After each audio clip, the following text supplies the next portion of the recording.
Hey guys, Pastor Tanner here, and streaming part 2 of my sermon prep for the Sunday sermon in Logos Bible software. It's 4th of July, so happy Independence Day to everyone. Hope you're having a good time with family and you're enjoying some good food and some time off. And like I said, today I'm going to be going through my sermon prep for this Sunday. Probably won't stream that long today. We're going to barbecue later, but figured I'd get some time in for right now while I have the opportunity. So, as always, please feel free to interact with me in chat, ask any questions you might have. I enjoy interacting with you guys, and yeah, that's it. That's it for me. So, let's see. Last time we had got onto the topic of Jesus calming the storm, and we came up with our proposition, our formal proposition: because God does not want us to fear, we must exercise faith to cast it out. And we had some main ideas as well. I think what I'll do today, I got most of this information from study Bibles. I think what I'll do today is I'll read some commentaries and try to get a little more info. Tried to adjust my mic a little bit, so I hope you guys can hear me okay. I noticed last video that my keyboard was coming in very, very strong, so I'm just trying to adjust for that. And in fact, let me check the audio real quick and make sure it's coming through okay. Yeah, that sounds good. Alrighty. So, like I said, we've kind of got our formal proposition, and we've got some main points. God does not want us to fear. We must exercise faith to cast it out. Is there a sense in which we should fear? And then how is faith the cure for fear? So we've got several ideas here that we can speak to these ideas. So what I'm going to do is I'm going to open up, I'm going to make a new Canvas document. And I'm just going to copy the notes off of the title off of this one. And I'm going to start putting together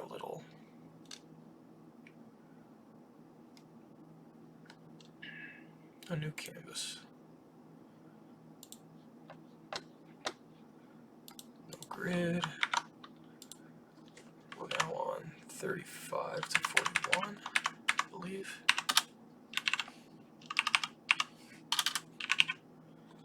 And it's not effective kingdom witness. Let me look at what our title's going to be.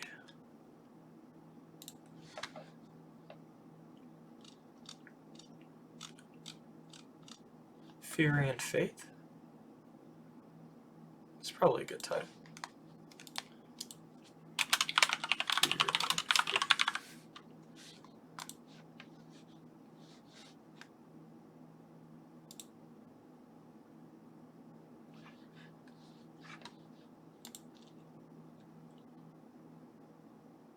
Yeah, I think that's pretty good. And we can put down our formal proposition for right now. I do think I am going to preach deductively because the text is pretty obvious in what it's saying, and you don't ever want to try to complicate the text when it's not complicated on its own. So I think I will preach deductively, which means I lay out my formal proposition up front. But what I think I'm going to do is I'm going to set it up deductively, but what I'm going to do is actually try to put some interesting questions in it that will continue to maintain interest as I go throughout. The negative to preaching deductively is you give all your information away ahead of time, so there's almost a sense in which people, why should I listen? And you need to keep their attention and get them to see that listening is going to be worthwhile because you're going to answer some tough questions. You're going to provide insight, that type of stuff. So we will go with this.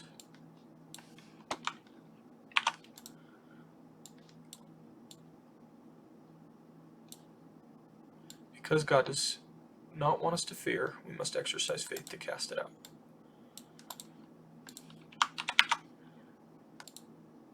Oh, and this will be tied to my intro, not to the main body. Intro.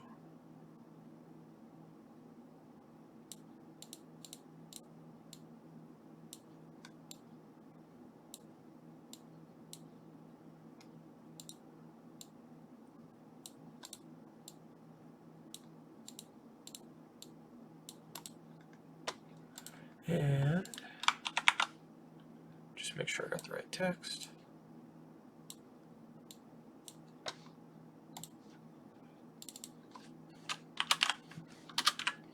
Mark 4:35-41. I just want to double check that text as well. Make sure that's correct. Pretty sure it is. Yeah, that's correct. Okay. Then I also sent out an email this week, and I always like to include the text that I put in my email, Ezekiel 17:23. Yeah, Ezekiel 17:23 also needs to be up here.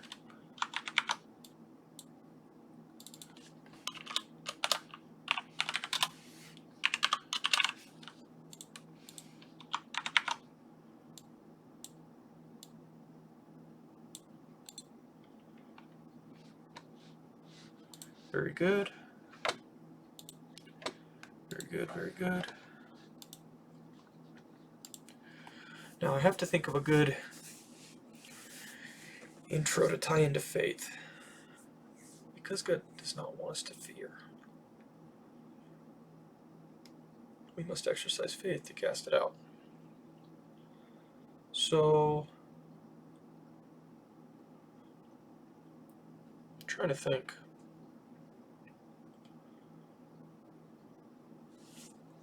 Like I could do a story of somebody who was afraid in general, and then like even a movie where somebody was fearful and God cast out that fear. Maybe not even God, but just they were fearful in general, but then they believed. I might use The Matrix. I like that movie. He's beginning to believe.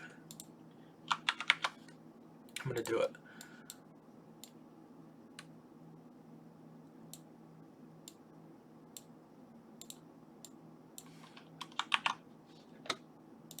So the first Matrix movie.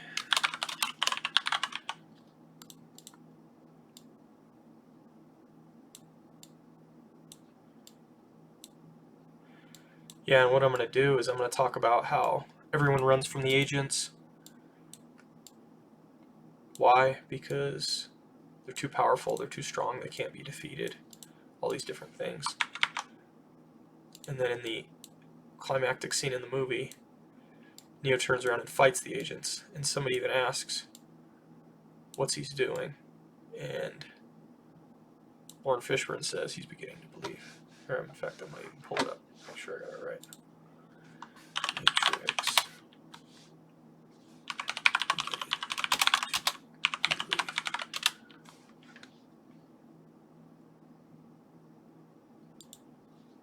Let's see this. What's he doing?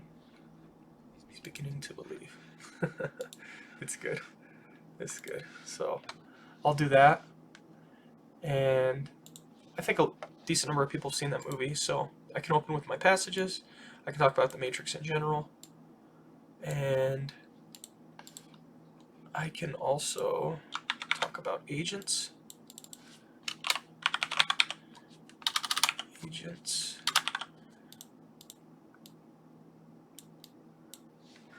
In fact, I want more of that context. I'm going to watch the longer.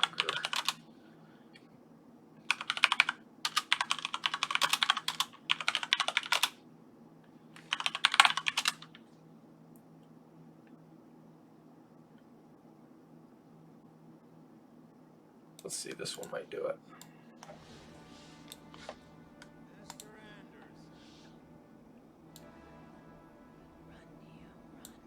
See, they all want him to run. And he turns to fight. What is he doing? He's beginning to believe. And then they fight. And you're not supposed to fight an agent. Yeah. That's definitely what I'll use. Because they're afraid of the agents the entire movie. And it's there, like I said, towards the climax, that he's no longer afraid. And why isn't he afraid? Because he has faith. He's beginning to believe.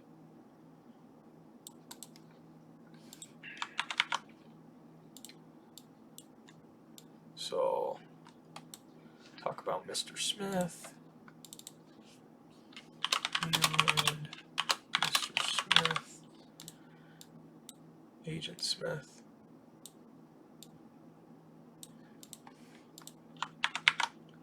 Talk about how they are enemies the whole entire movie.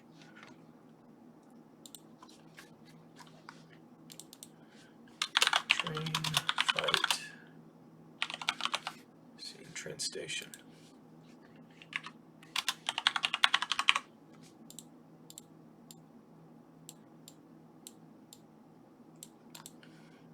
What's he doing? He's beginning to believe.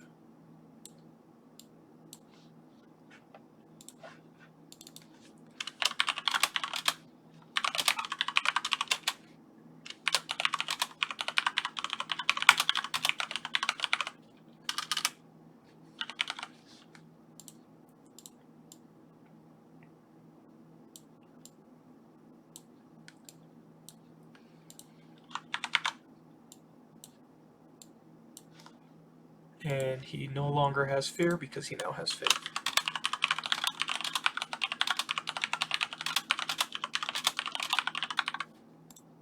I like it.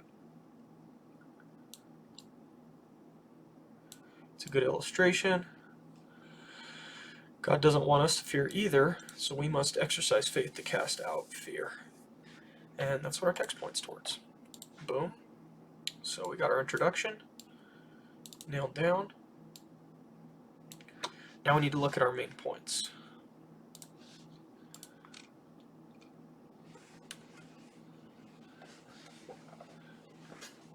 Why doesn't God want us to fear is a point.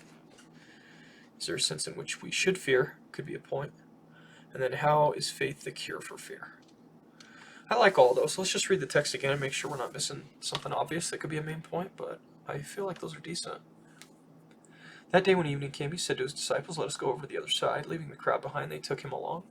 They took him along just as he was in the boat. There were also other boats with him. A furious squall came up. The waves broke over the boat so that it was nearly swamped. Excuse me.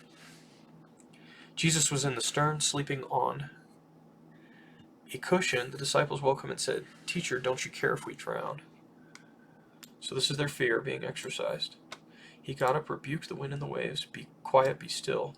And the wind died down and was completely calm. He said to his disciples, "Why are you so afraid? Do you still have no faith?" You need faith to cast out their fear. They were terrified and asked each other, "Who is this? Even the wind and the waves obey him." I think we have it covered. I really do. I'm going to start moving this direction with it. So why doesn't he want us to fear?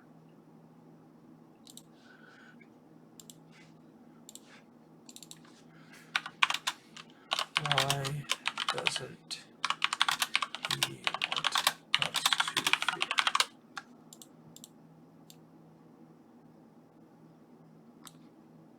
That's question number one.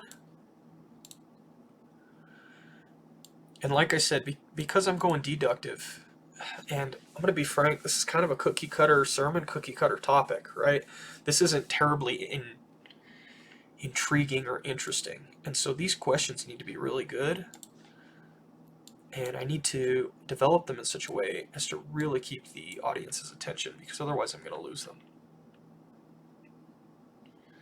Oh, it looks like I dropped the stream for a moment. Apologize for that. Let me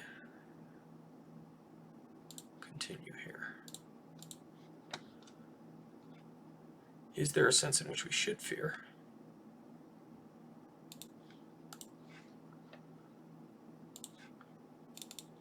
And I might switch 1 and 2, I don't know.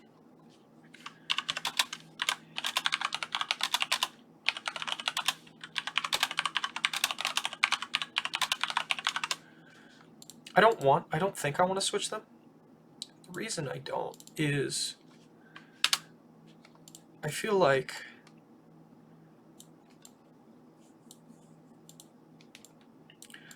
this point's going to be a bit more academic, and so I don't want to lead with that. This is going to be talking about the different types of fear in the Bible, and what does fear look like, and what does reverence look like, all that type of stuff.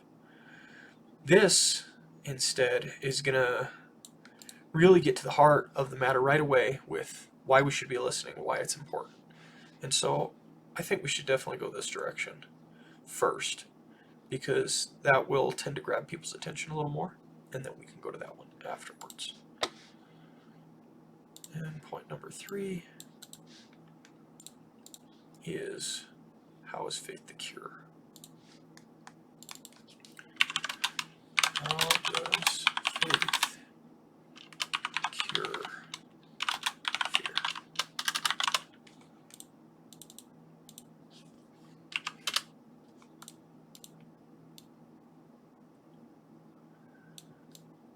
And those are essentially the main points.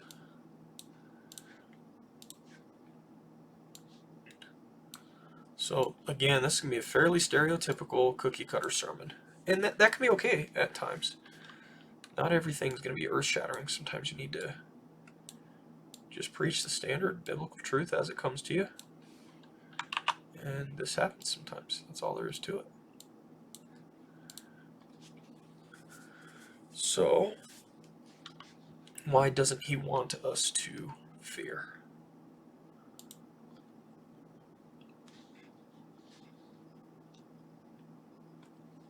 Verse 38, I can show their fear.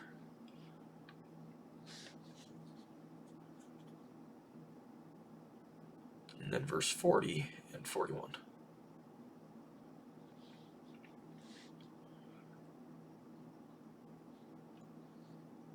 This terrified, it might be interesting because they're fearing in a different way here than they are earlier. So verses 40 and 41 will be really good to discuss.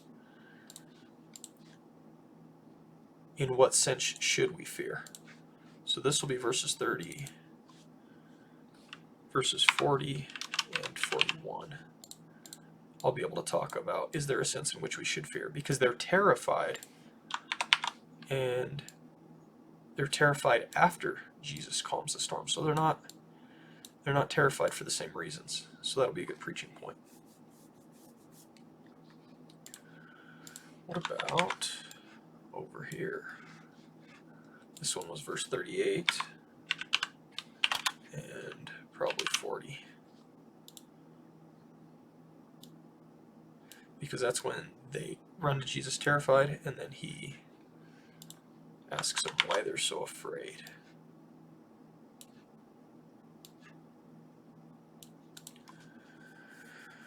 Verse 38 to 40. We'll probably end up moving this over.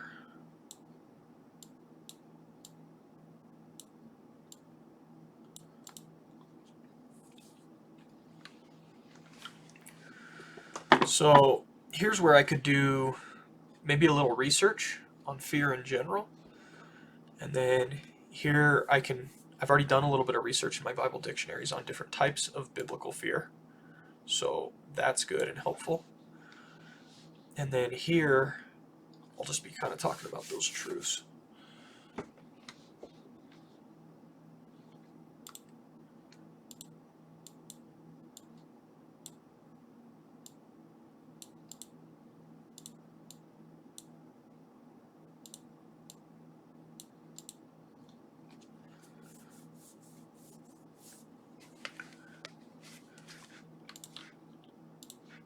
And actually, I need some illustration here.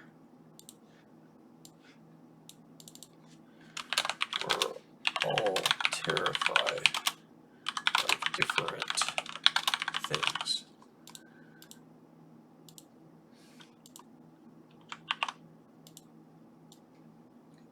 And this will be a helpful point that I can elaborate on. And I need to get detailed and specific when it comes to this. Us being terrified of different things. Because I need people to feel like I'm talking to them. I need them to go, wow, he just articulated my fears perfectly.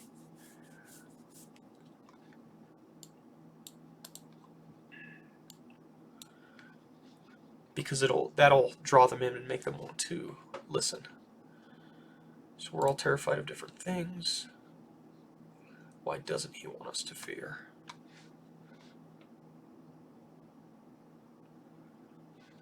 So I could also, I'm going to do a search, see if I have anything on my library on this. And what I want to find here is fear or stress or worry near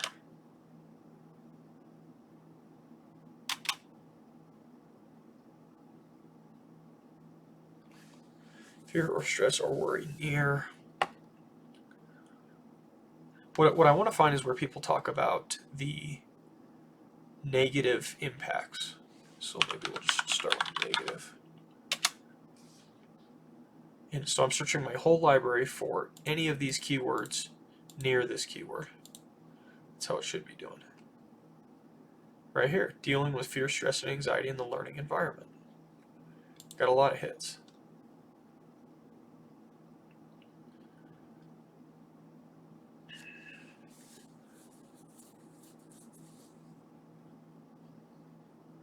And this type of thing would typically be mentioned. I'm getting too many hits.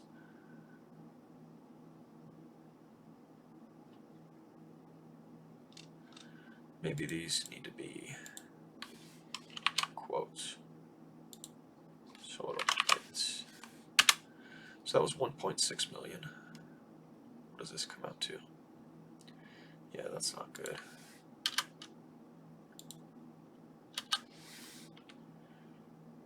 Let's just do fear near negative. And we can go with stress and worry later if needed. Yeah, this seems more reasonable. It's still a lot though.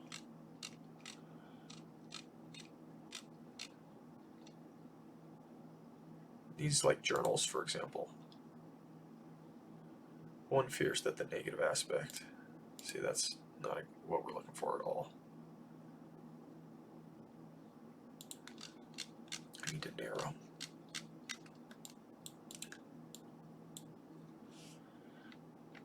Maybe negative's not the right word. Maybe impact. And I could even like check health. Okay, this is more reasonable.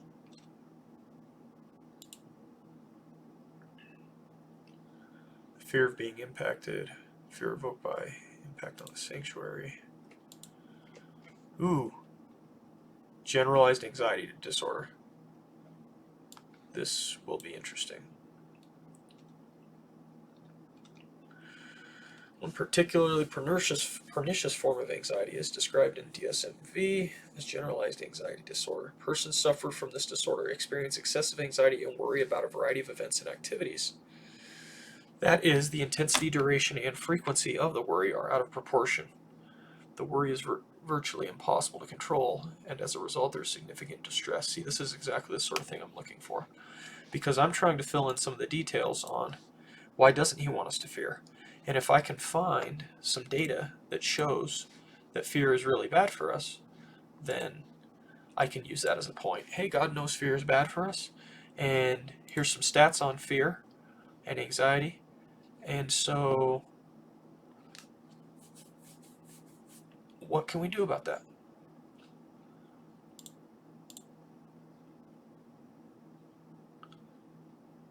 Self-hate and fear, beyond beliefs. I think that this chapter has an impact.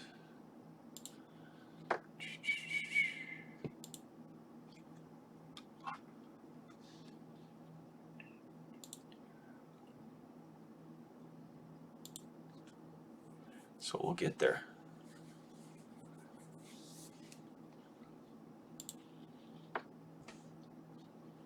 Even that, just that one might be enough.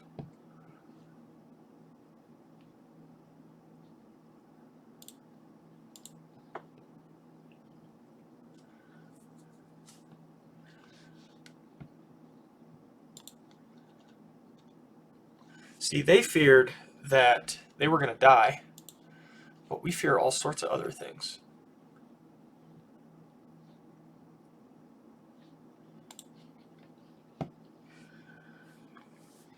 Let's read this. Let's continue to read this. In order to be diagnosed as having generalized anxiety, excessive worry and anxiety, more days than not, for 6 months.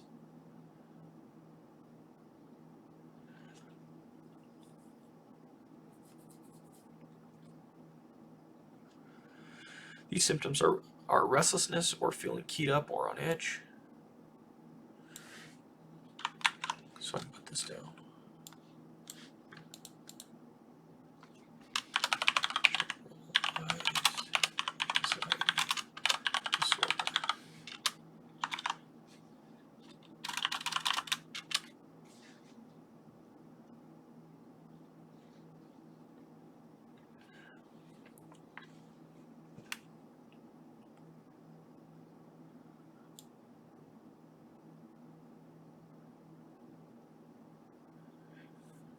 So this isn't, I'm afraid of a singular thing, but I'm just afraid in general.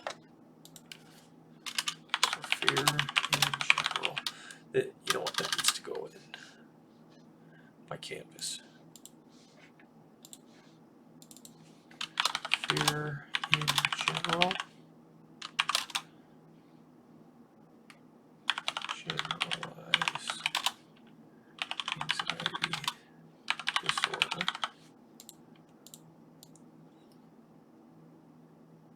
So that's not fear of anything specific, it's just in general, being afraid. And then we can also show fear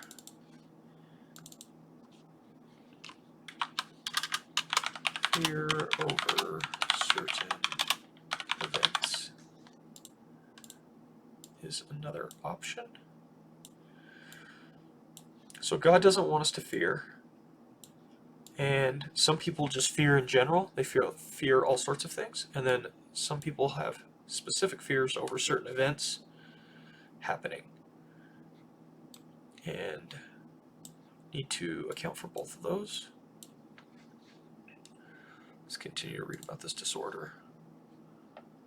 In addition, anxiety associated with PTSD, direct result of the stressor, it has been suggested the fundamental psychophysiological processes underlying generalized represent the core process in all anxiety. The foundational character of this malady has prompted some to call it the basic anxiety disorder. Anxious apprehension. Future directed mood state in which upcoming negative events are anticipated in preparation to adequately cope with them. This state is accompanied by tension, vigilance, and sense of uncontrollability. I think this is helpful because the way the disciples responded was in a similar fashion. Jesus was in the stern, sleeping on a cushion. The disciples woke him and said to him, "Teacher, don't you care if we drown?" And then he got up and rebuked the wind and the waves. So he specifically addresses their concerns, and their concerns are similar to this. There's a future event, we're going to die type of thing. There's evidence that the anxious apprehension process may be characterological in nature, possibly stemming from early life experiences and thus presenting as a highly significant factor in emotional disorders developing later in life. For example, many patients diagnosed with generalized anxiety disorder report that they cannot recall a time when they did not have the disorder.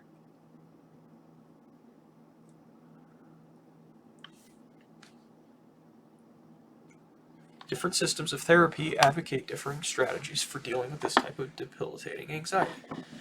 A psychodynamic understanding would hold that the intense anxiety is caused by inner conflicts.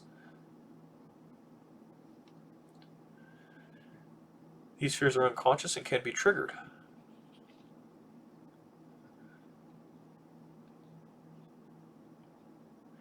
The treatment choice would be uncovering therapy utilizing the transference relationship, making interpretations and developing insight on the part of the client into the unconscious detriments of anxiety.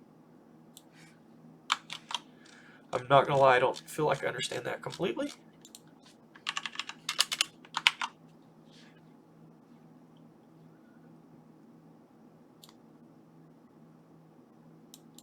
But I feel like I understand it a little bit, which is a good start. A cognitive perspective would hold that a severe defect in the regulatory function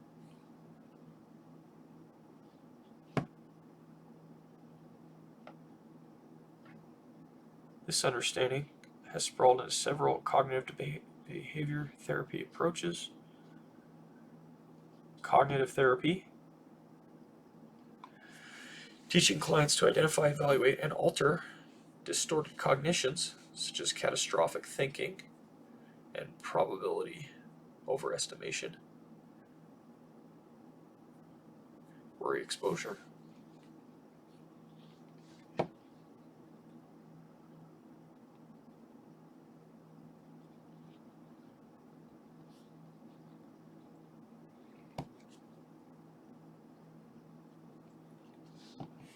Valium, Ativan, Xanax.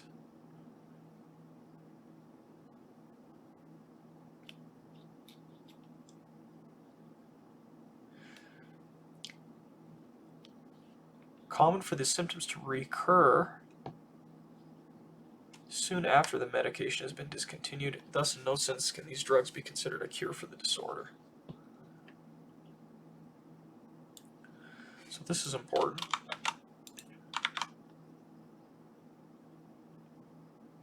And then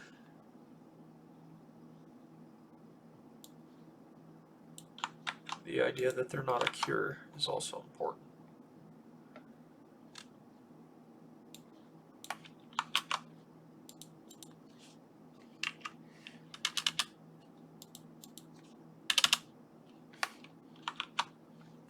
Great caution must be used when considering the possibility of using those things long term, since they can be psychologically addicting. It's generally agreed upon that that treatment should be with the lowest dose possible for the shortest time possible. An alternative medicine for this disorder has been shown to reduce it without the dependency.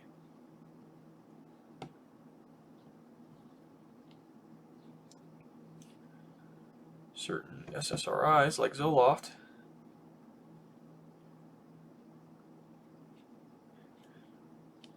anti-anxiety medications provide only temporary relief.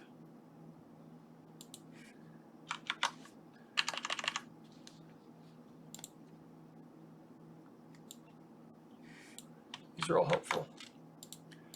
I think sometimes there's a tendency to look down on people who use medicine in some Christian circles. And so I need to also point out that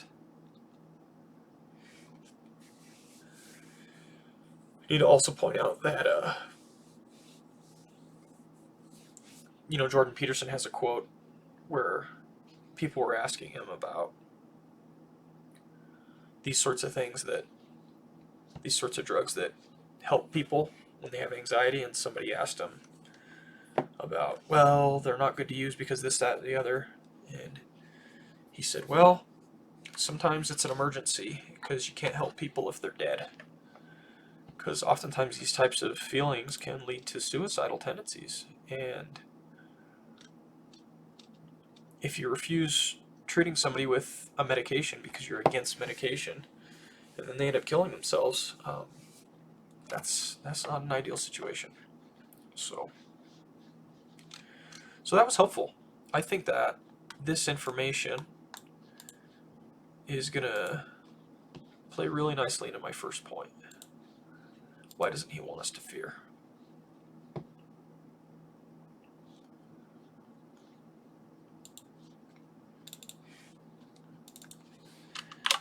Impact of fear. Anxiety.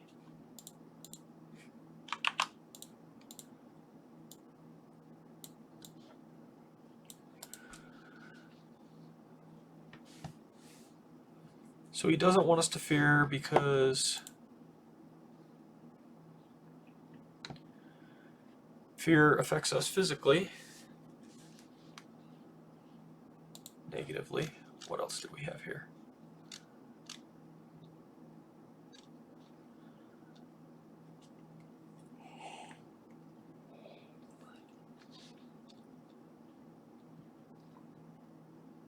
Physically harmful and emotionally draining is what I put.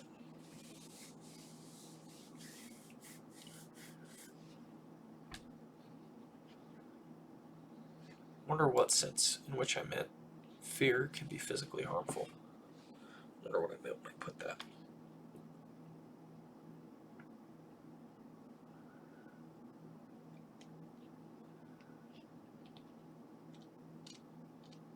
Yeah, I'm not 100% sure.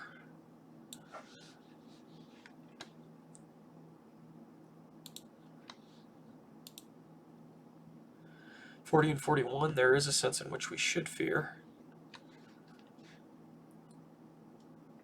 I can talk about that. And then which verses talk about curing fear? Verse 40.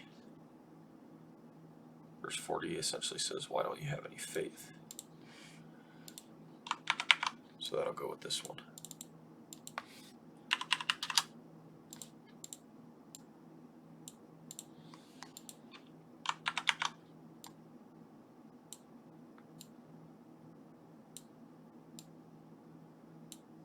Boom.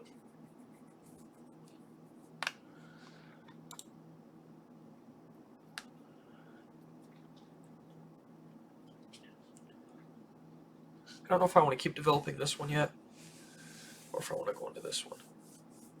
Let's go into this one now, because we had written down a bunch of different aspects of fear before.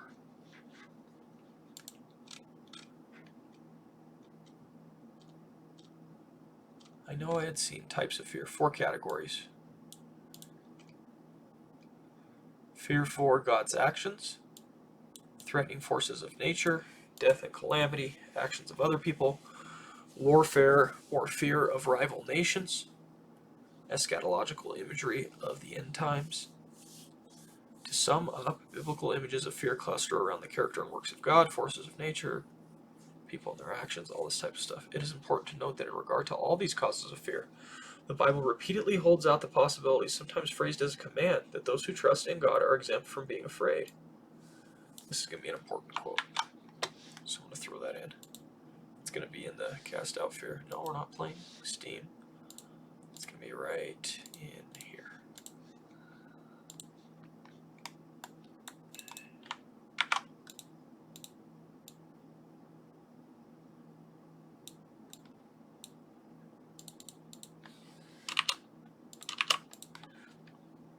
And which study Bible is this? Oh no, this is the Dictionary of Biblical Imagery.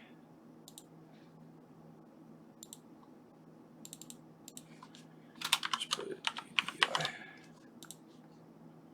The Bible repeatedly holds out the possibility, sometimes phrased as a command, that those who trust in God are exempt from being afraid. We don't have to be afraid.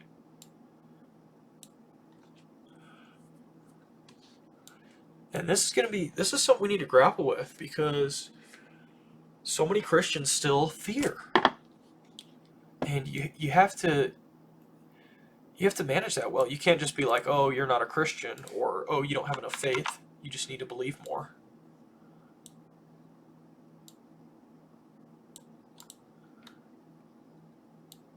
So how do we reconcile this with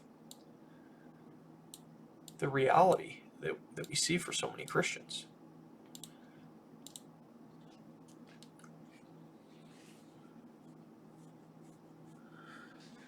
Down here, sense in which we should fear is going to go into different types of fear.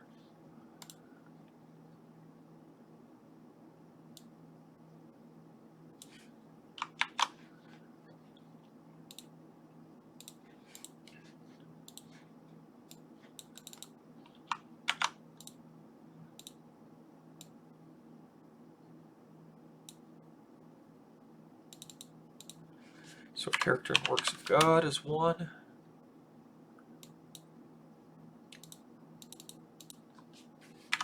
Forces of nature. Death and calamity. People and their actions. Warfare. And the end of history.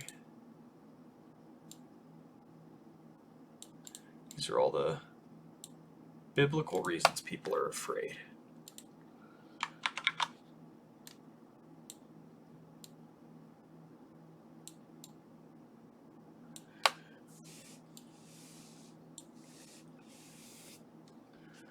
Give me one moment, guys. I need to blow my nose.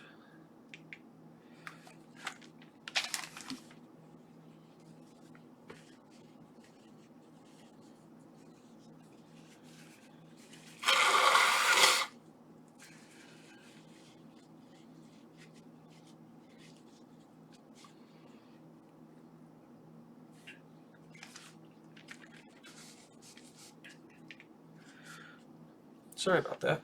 I haven't been feeling 100% recently. So we've got the different types of biblical fear. I can talk about each of these and why faith conquers these.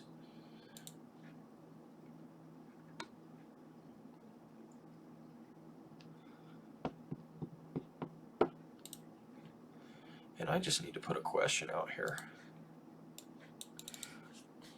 Why do Christians still struggle with fear? Why do Christians still struggle with fear? And let's see if let's do another search. Christian near fear. I'm sure we'll get a lot of results from this one. 46,000. That's a little bit too much.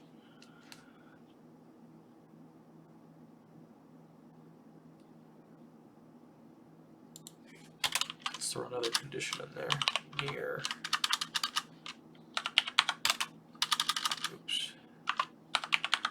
Christians near fear. Near should. I'm sure there's got to be a resource that talks about should Christians fear. And this should narrow things down. This should be less results.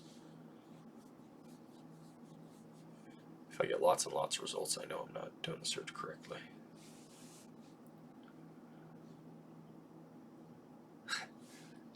Mandy, 4th of July, go celebrate. We will shortly. I'm just trying to get some more prep done on here. Let's see. I've been going 45 minutes. I'll probably only go 15 to 30 minutes longer.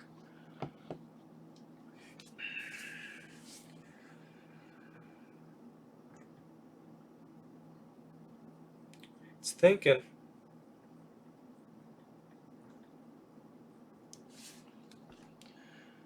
This is discouraging.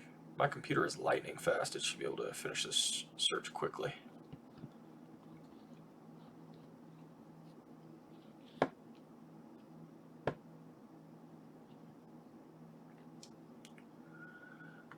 Come on.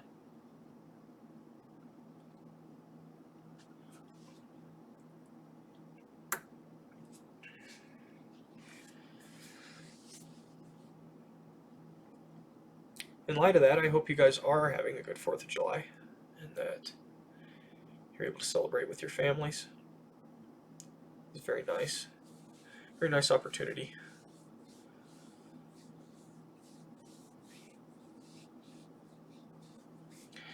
In light of 4th of July, I don't know if you guys know about wall builders, but I picked up the wall builders bundle. It was on sale for 40% off. Really good books in here. Where's Lives of the Signers? There it is. Lives of the Signers of the Declaration of Independence. This is an older book that gives, I believe, brief biographical sketches on all the people who signed the Declaration of Independence. So you can go Benjamin Rush, it shows him, talks about it.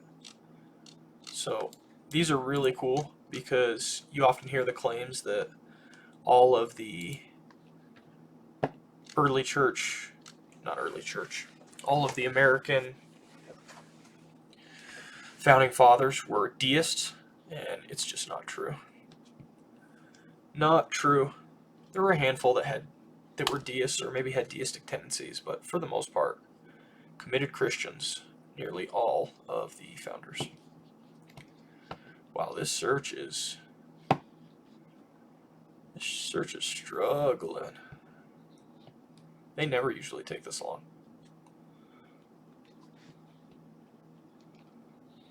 Might have to reset it here in a bit. In my computer's defense, this is a complex search operation.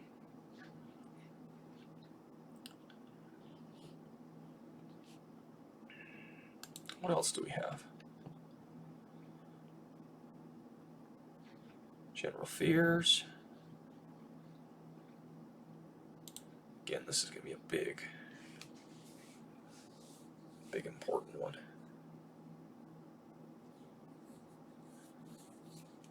Yeah.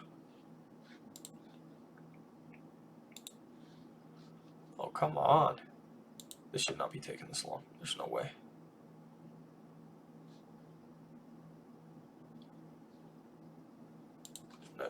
Reset it. Maybe I shouldn't have done that. Maybe it had already thought it all through and I just reset it, but man, that just seems wrong that it would take that long.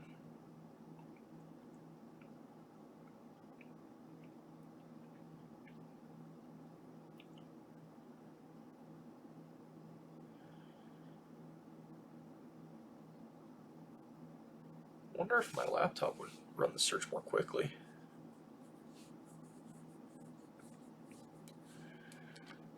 Let's get rid of the Christian part and just fear near should. The question I essentially want to answer is should Christians fear? See, this is too broad. 131,000 results. Near Christian.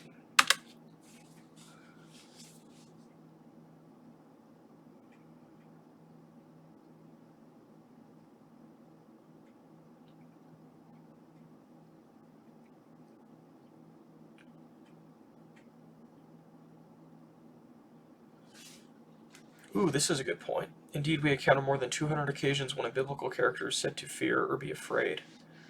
That, I think, is very helpful.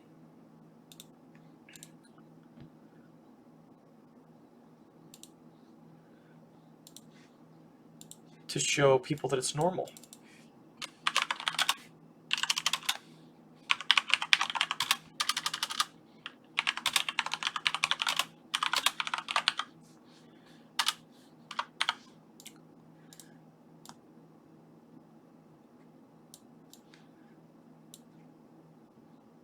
So I can say something like, here's an example of the disciples being fearful.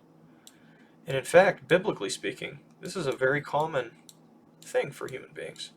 There are over 200 times that this happens.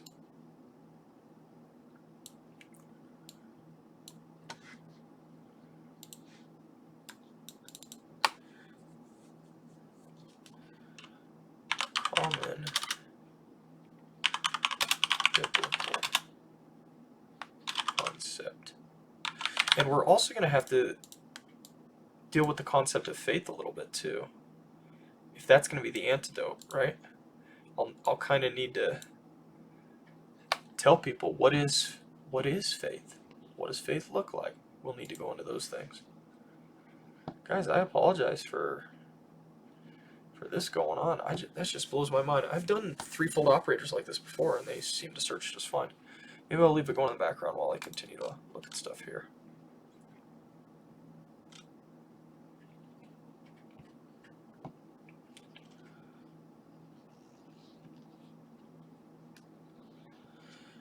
Drugs don't cure the disorder.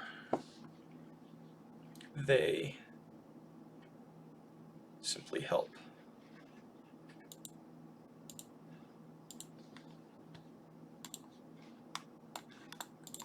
So I need to talk about drugs being a cure over here.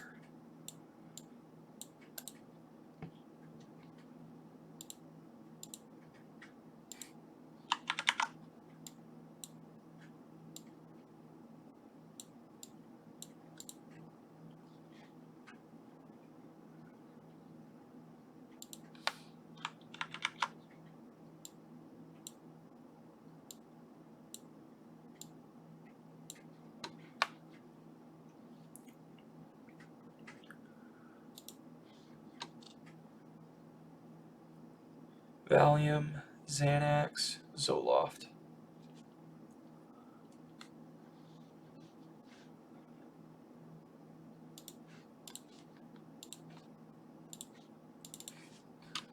Valium, Xanax,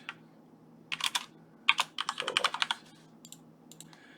And then I also need to make a point.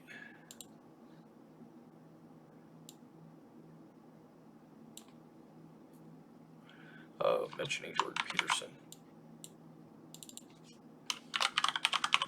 Peterson can't help someone if they're dead.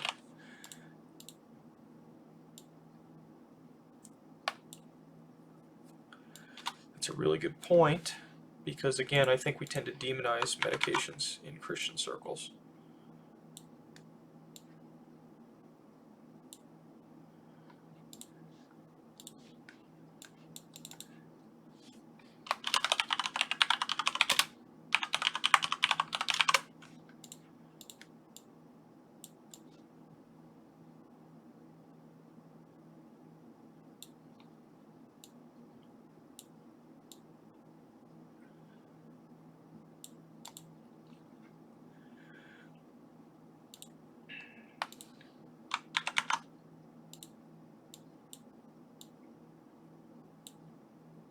We need to provide real help, not things like, don't worry about it, or just have faith, just trust God.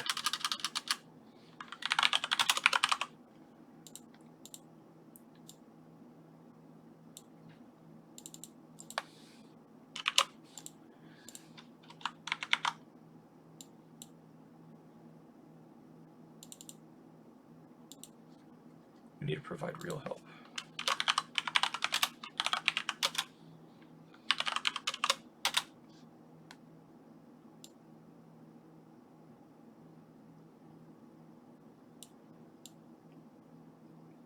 By the same token,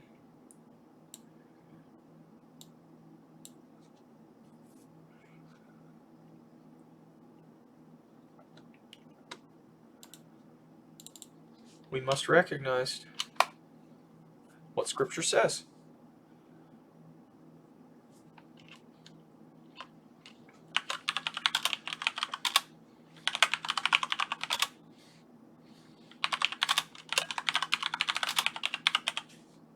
And that's a fine balance.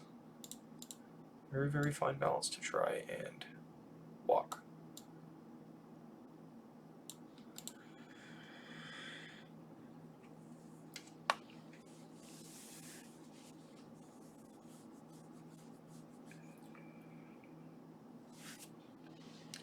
So we're essentially asking the question, why do Christians still struggle with fear? And it's not an easy or simplistic answer. That's for sure. Okay, I think this one's going to involve a little bit of secular research as well. This whole study. This is still going. That's insane. Man.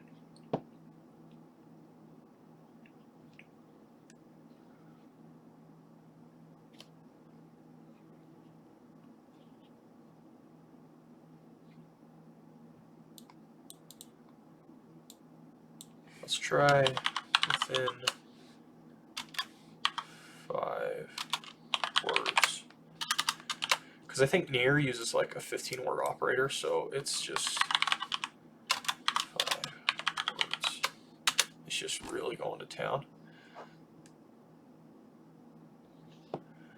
This one maybe we'll shrink it down a little bit. Well, let's just try within 1 word. No, we'll do 2 to see if it'll even go. This is just a test. This should be a lot less complex of a search. It's only going to go 2 words either direction. But maybe the operation I have in there is confusing it. Logos is so powerful with a search function, but by the same token, it's very difficult to use at times. And you got to really know your stuff. Yeah, this isn't going. So if you delete this, there are these helps right here. Use search templates. So here's all of these templates. Both terms, this and that. Either term, this or that. All the terms, any of the terms. This but not that. This near that.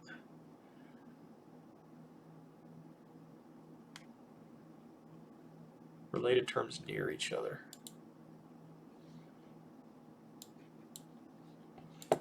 So let's try Christian.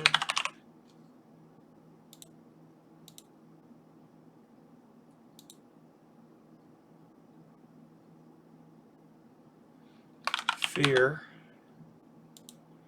Oh, it wants synonyms. That's not what I'm doing.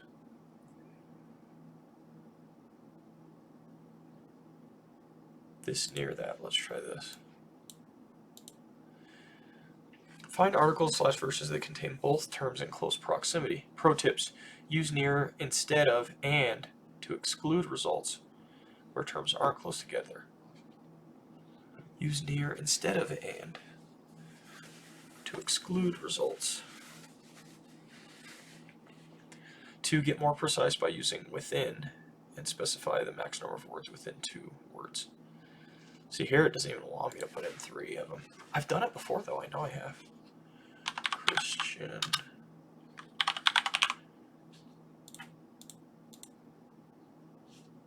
Near. Fear.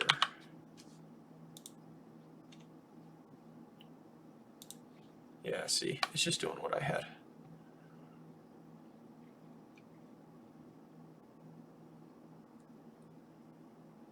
Commentary on one passage refers to another passage. This is a good one to use. Term near Bible reference. So what you can do here is you can put Mark 4:35 to 41.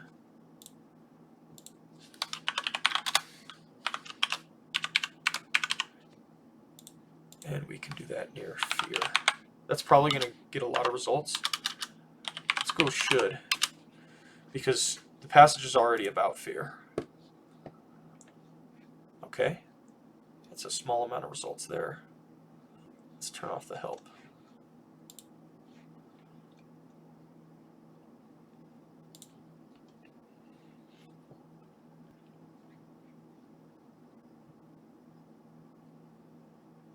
And yeah, again, this reminds me I need to read some commentaries too, because you're gonna be insightful on this stuff.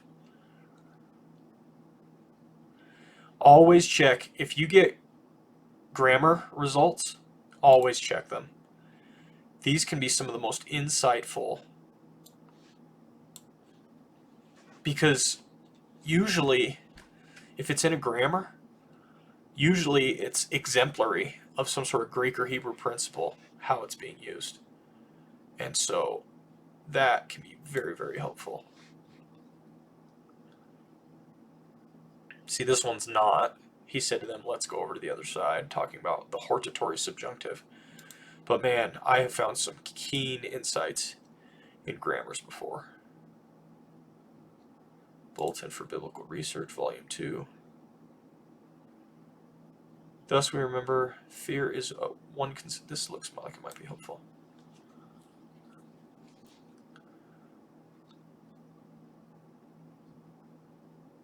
Thus, when we remember the Gospel of Luke, we should remember that fear is one consistent emotion that people felt in the presence of God's Savior, but with different significances and intensities.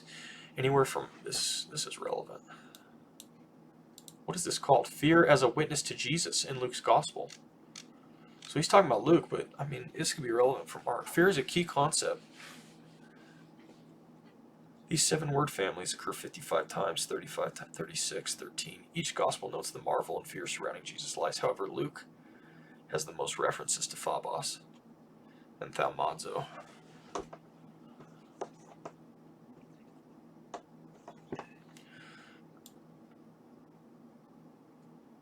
To panic fear or obeying fear in our society today, some people do not want fear in any aspect of the Christian life, while others' lives are full of fear. This word study reminds us that fear or awe is inevitable in the presence of the deity, but by itself it will not sustain one in times of suffering or necessarily move one to salvific belief. Fear should be part of faith, but faith is much greater. I like that. So this is a bulletin for biblical research.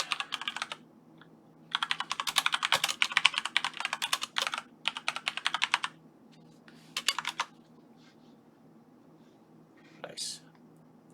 That's a good quote. Christology of Mark's Gospel.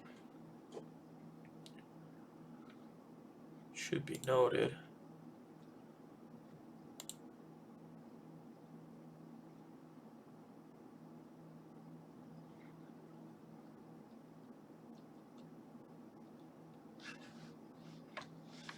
I'm going to do one thing. I'm just going to bring up Google here. And I'm going to do Logos forms. And I'm going to do the 3 near search operator. And I'm sure it's going to give me something. You guys can tell I'm stuck on this one. Not newest first, but relevance. I don't know why it always does newest first. I don't like it.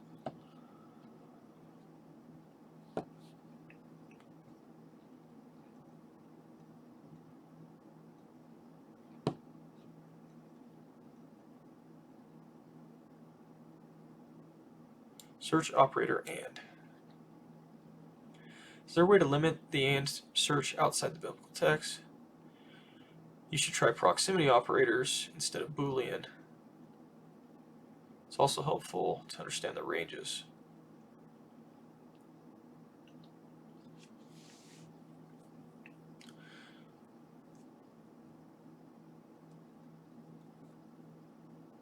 Example, Jesus before Christ, Jesus near Christ, Jesus within 4 words Christ.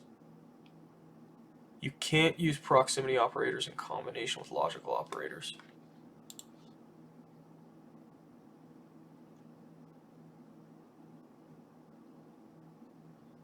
Using near and or together.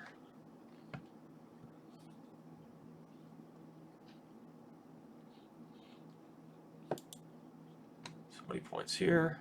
Trying to do a Bible search, the following phrase in Ephesians. In, within 1 words, him or whom. Yields 0 results. Or cannot be combined with the proximity operators within or near. You need to use the list operator, comma. This works. This works.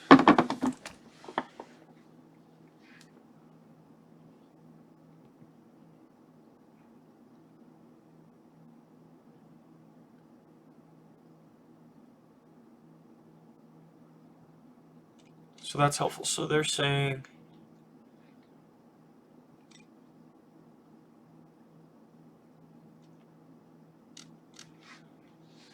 They're saying do something like this. So I'm going to go back to my search. I'll just bring another one up. So I want Christian near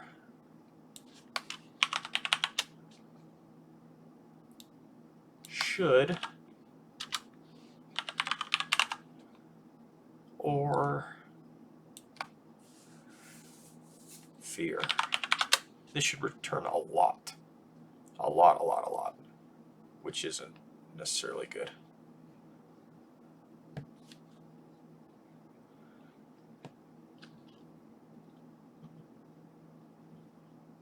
Yeah, 340,000 results. So if I go back to here,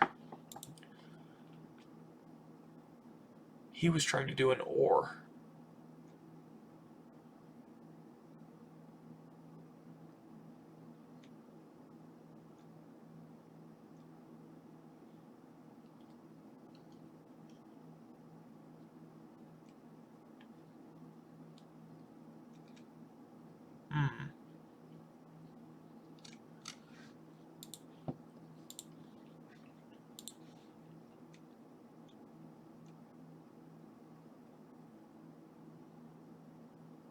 Search near or within.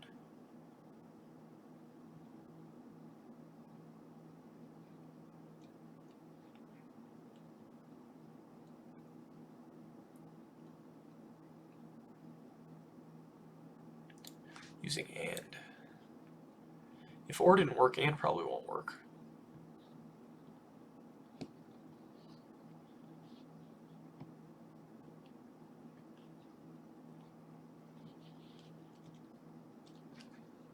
Oh well, guys. I don't think it's exactly riveting for me to scan the Logos forums for search results. So I am not going to keep holding you guys up. We made some good progress. I definitely know the direction I need to go with a few things. I need to read some commentaries. That'll be nice and helpful. And then I need to get my search operators figured out. But we've got a general direction where to go. I hope you guys have a great 4th of July. And I hope you have a good weekend coming up. And I hope God will also prepare your hearts for worship on Sunday. And I thank you for stopping in, for those who stopped in, and for those who see this after the fact. Thank you as well. I hope you guys have a great rest of your week, and I will chat to you later. Take care. Bye now.